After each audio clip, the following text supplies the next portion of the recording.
The Pacific Ocean is vast, serene on the surface, but beneath its waters lie stories darker than the deepest trenches. September 2nd, 1944. The world was engulfed in war. Amid the roar of engines and the deafening thunder of anti-aircraft fire, a young man barely out of his teens was about to face death. His name was George Herbert Walker Bush, a 20-year-old naval aviator flying missions over enemy territory. What he didn't know as he soared above the island of Chichijima was that fate was dangling by a thread, and just a few miles away, 9 of his fellow airmen were about to meet a fate so horrific it would be whispered about for decades: torture, execution, and even cannibalism. Bush's survival was a twist of luck. The others, not so fortunate. Chichijima was no ordinary island. It was a heavily fortified Japanese stronghold, its radio towers serving as lifelines to the empire's naval fleet.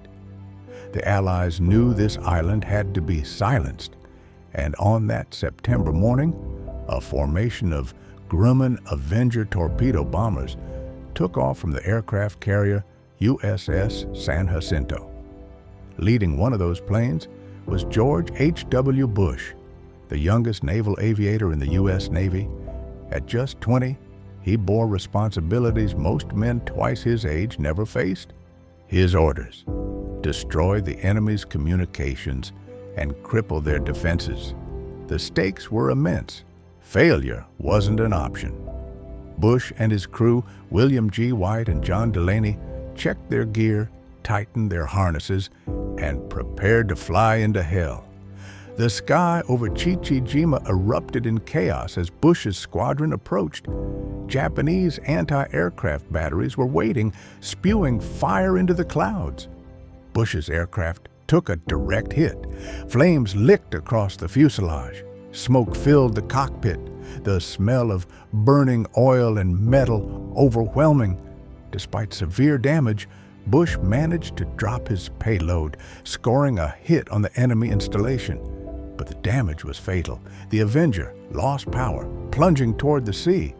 With seconds to spare, Bush ordered his crew to bail out, but only he managed to escape.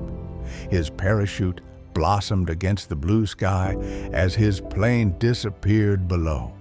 Alone, injured, and now adrift, he landed in the unforgiving Pacific, waves battering him as he clung to a small life raft. As Bush floated farther from Chichijima, an even darker story was unfolding behind him. 9 other U.S. airmen had been shot down and captured. Unlike Bush, they parachuted closer to the island's shores, falling directly into enemy hands. Blindfolded, beaten, and dragged through the jungle, they were subjected to brutal interrogations.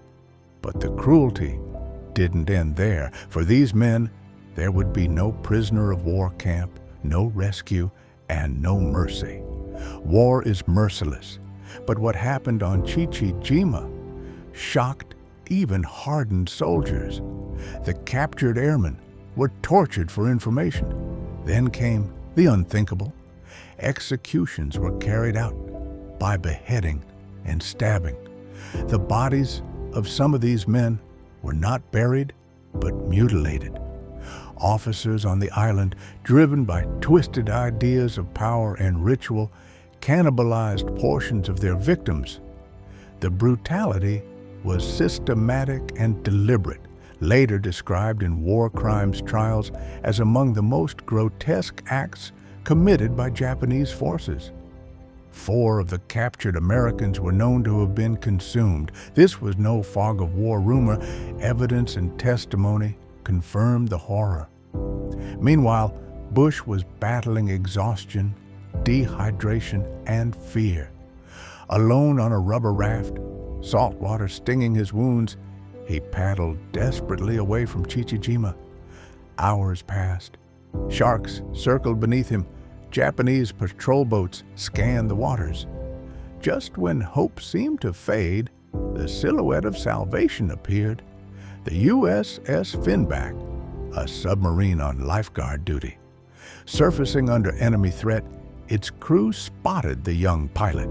Ropes were tossed, and men leaned over the deck, shouting encouragement. Amid crashing waves and the distant echo of gunfire, Bush was hauled aboard. He was alive, but completely unaware of the nightmare that had claimed his comrades.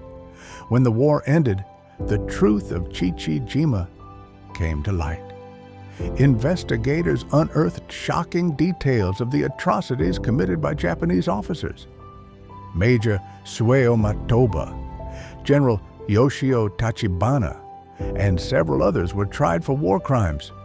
Cannibalism, a crime so unimaginable, had to be prosecuted under charges like prevention of honorable burial. The officers were found guilty. Some were executed. The Chichi-jima incident became one of World War II's most haunting footnotes, a grim reminder of the depths to which war can drive men. For Bush, the incident was both a near-death experience and a lifelong burden. He often reflected on why he was spared when others were not. Why me? What did God have in store for me? He once wondered. History answered that question. He would one day lead the United States as its 41st president. But the ghosts of Chichi-jima never left him. Each speech, each handshake, carried the silent memory of those 9 men whose names history nearly forgot. The story ends with a chilling thought. Had Bush drifted closer to shore, America might never have known his presidency, because he might have been someone's next meal.